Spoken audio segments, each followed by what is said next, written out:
to be a Juneteenth honor flight. Celebration. Admiration. It's just such a pleasure and privilege to be your captain this morning. Appreciation.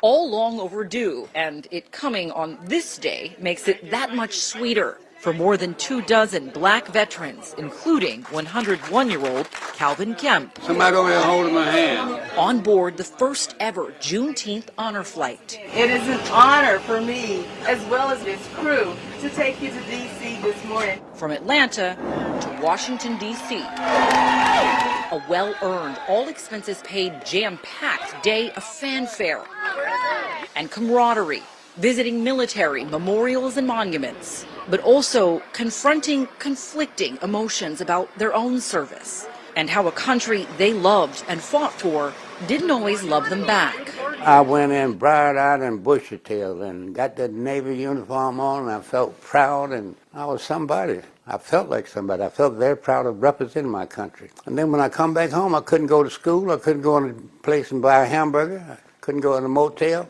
That broke me down. Those feelings shared by so many black veterans are in part what inspired Honor Flight Network's board member, John W. McCaskill, to help push for a Juneteenth flight. We want them to know that they're just as much a part of the fabric of this nation as anybody else who served. Today, Kemp, a World War II veteran, had the honor of participating in the wreath-laying ceremony at the Tomb of the Unknown.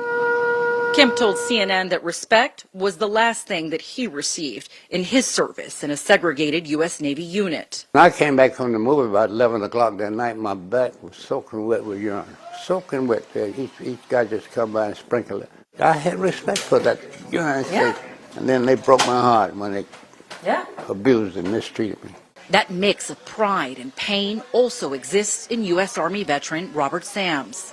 Injured by a landmine in Vietnam. They took my left eye out and hit me down in here.